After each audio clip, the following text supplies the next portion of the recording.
Chapter 16. Shipboard fire. A threat of court-martial looms. He is the best sailor who can steer within the fewest points of the wind, and exact a motive power out of the greatest obstacles. Henry David Thoreau, American writer, 1817 to 1862. In December of 1987, while Tony was stationed aboard the USS Produce, AS-19, he was held responsible for a shipboard fire and was threatened to be court-martialed. It was on December 24, 1987, Christmas Eve. He remembered it well as it was Christmas the next day. He was assigned as the food service officer of the ship. The ship was returning from a deployment to the Philippines, Chinhae, Korea, and Hong Kong. The ship, while cruising back to Agana, Guam, passed through a typhoon while en route to Agana Harbor about 4 p.m. in the afternoon.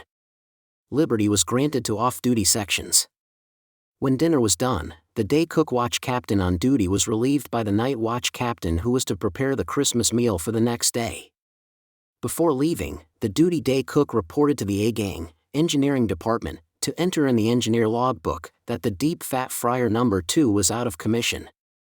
This is the correct procedure and turn over the off-going duty cook follows to report a problem and, therefore, it was correctly reported to the A-Gang. Once notified of the condition of the Deep Fat Fryer, the A-Gang was supposed to have visited the premises and red tag it. This step was necessary to prevent anyone from using the fryer until it was fixed. However, the A-Gang somehow failed to show up to red tag the defective Deep Fat Fryer, so no one could use it.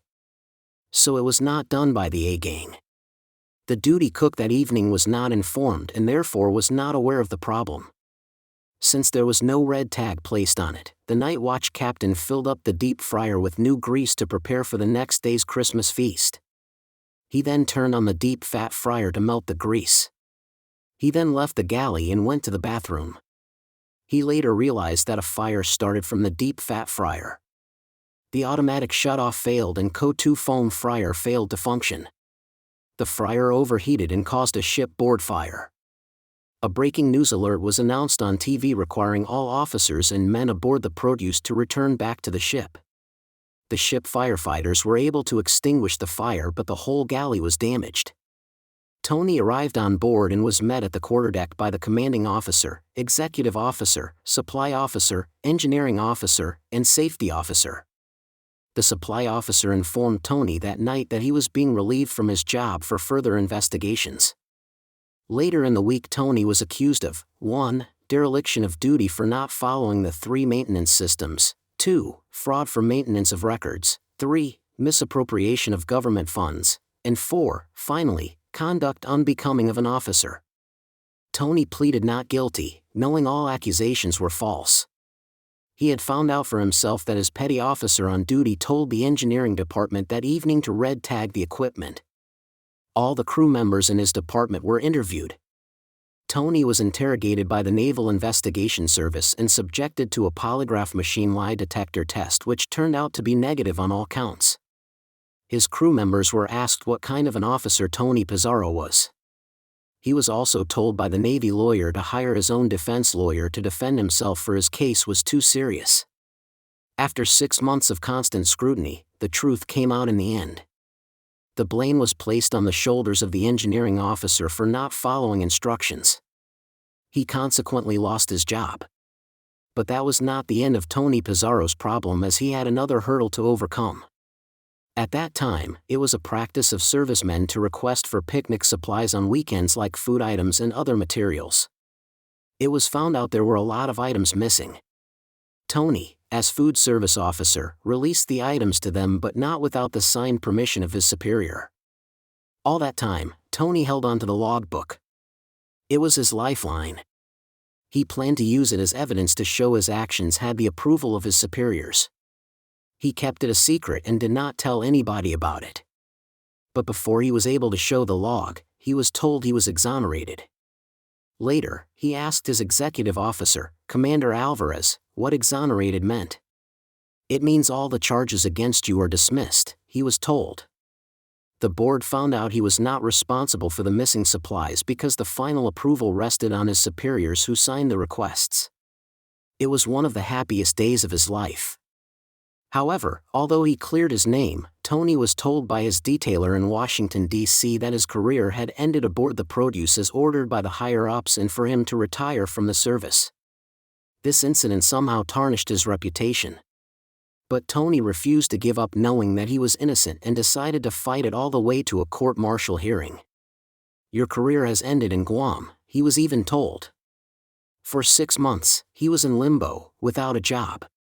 He would just report to the office of his superiors and hang around in the base the whole day doing nothing while waiting for his next assignment. Eventually, he was able to talk to Captain Donald Foster, his former supply officer at the Navy Support Facility, and Diego Garcia, who by then was the commanding officer of the Naval Supply Center in Richmond, Virginia. Within minutes, he was called by CDR Roger Pigeon and asked where he wanted to be stationed. He was offered to assume independent duty overseas, working at bases in Korea, Puerto Rico, or Alaska, but he turned it down. As an option, Tony asked him to enumerate all the store establishments, as well as the biggest. This he accepted, an assignment to the third largest mess hall, which was the naval station in Memphis, Tennessee. On July 4, 1986, he reported for duty at NAS Memphis, Tennessee. He was supposed to relieve the food service officer assigned there, only to be told to his shock that they found his body floating in the river. He was killed for some unknown reasons. His body was chopped up and thrown in the Mississippi River a few months back. Tony was told not to go out of the base for his own safety. It was suspected that racial discrimination was the reason why the food service manager was killed, and since Tony's skin color was brown, he too might be killed. In spite of the unwelcome news, the job was a fresh start for him and he again wanted to be at the top of his game. When Tony arrived, the general mess he took over was number 7 in ranking.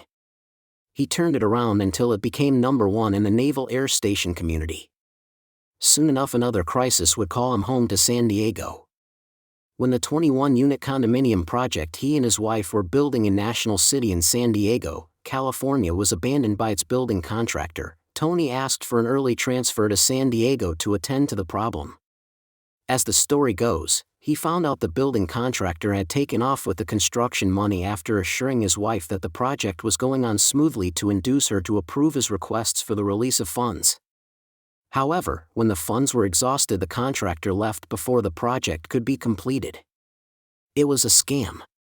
With the $5 million building loan exhausted and the project abandoned, the money for the payoff, which was to come from the projected rental income, was now gone. Tony had no other alternative but to complete the project himself. Otherwise, he would be broke for life.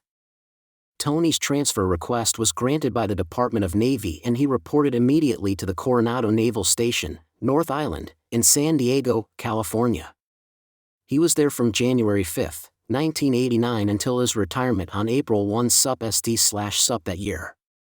Summarizing his Navy career, Tony started as a seaman recruit and quickly rose consistently to advance to the top enlisted rank in Master Chief Petty Officer in 15 years, the highest enlisted rank in the U.S. Navy. Careerists rarely attain this rank, and if they do, it usually takes well over 20 years of service. His many and varied accomplishments exposed him to food service and supply management, logistics, technical and leadership skills he quickly attained.